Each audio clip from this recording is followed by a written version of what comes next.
Math learners, welcome to another session here in Math Learning with Sir Ash. This is still your free access math teacher Ash, and today we're going to discuss the most essential learning competency-based lesson for quarter 3 of the grade 7 mathematics, which is all about angles. Now, in this lesson, you will learn what are the classification of angles and how to name them. Okay, let us start. Angles are classified in 4 parts or 4 classifications: the acute, the obtuse, the right, and the straight angles. Now, what is an angle?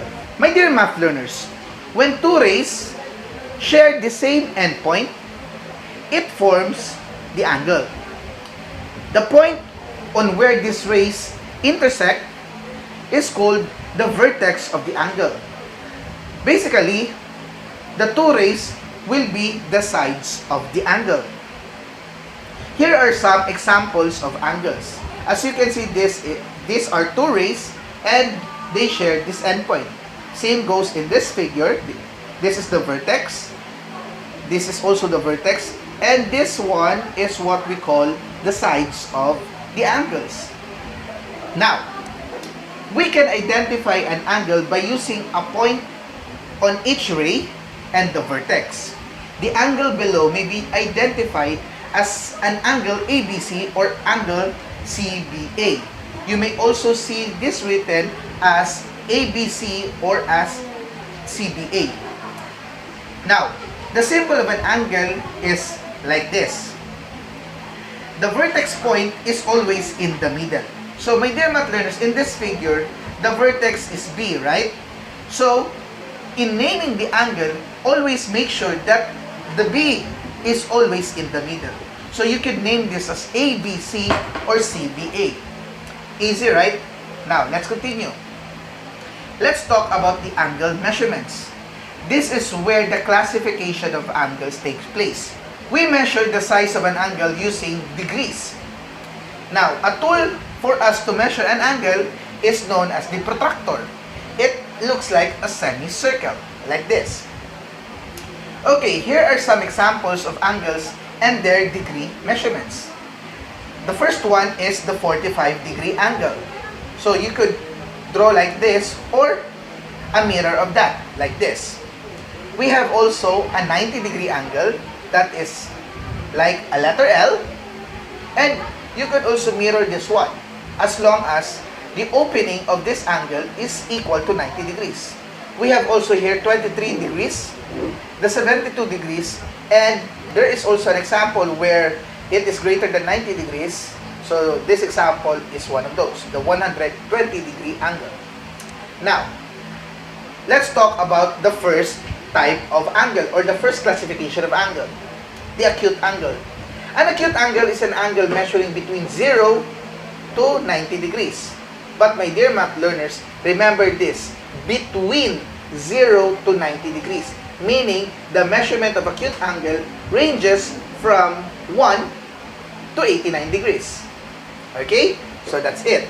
The following are all acute angles. We have 18 degrees, 45 degrees, 33 degrees, 88 degrees. We also have 22.5 degrees and 7 degrees.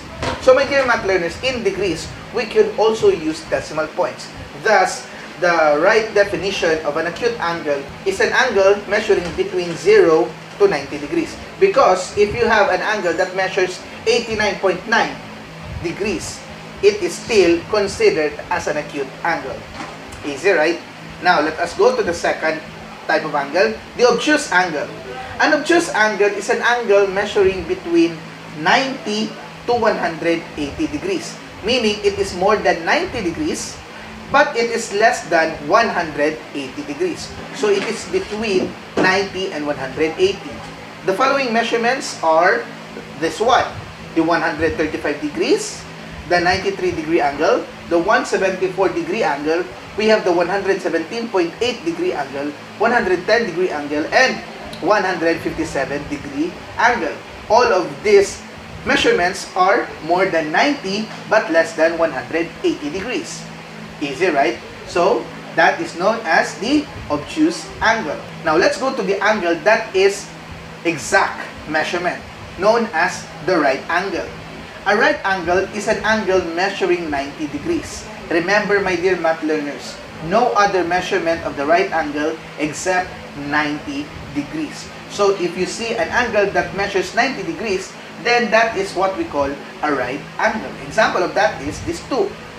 Both are drawn in different direction, but the measurement of the two angles given are 90 degrees. Thus, we can say that they are right angles. Easy, right? And now lastly, we have the straight angle. So straight angle is basically a line. Now it has two arrows in each end, opposite with each other. So that measurement is exactly 180 degrees, which is the maximum length of our tool we are using, the protractor. Okay, so as you can see, my dear math learners, the 180 degree angle is the same concept as the right angle, meaning exactly 180 degrees. That is what we call a straight angle. So if it is lesser than 180 but greater than 90, that is obtuse. If it is exactly 90, that is right. But if it is less than the 90 degree, that is what we call the acute angle. Okay, now this is the game time. I will give you some drawings and you tell me what kind of angle this is. How about this? Okay, fine.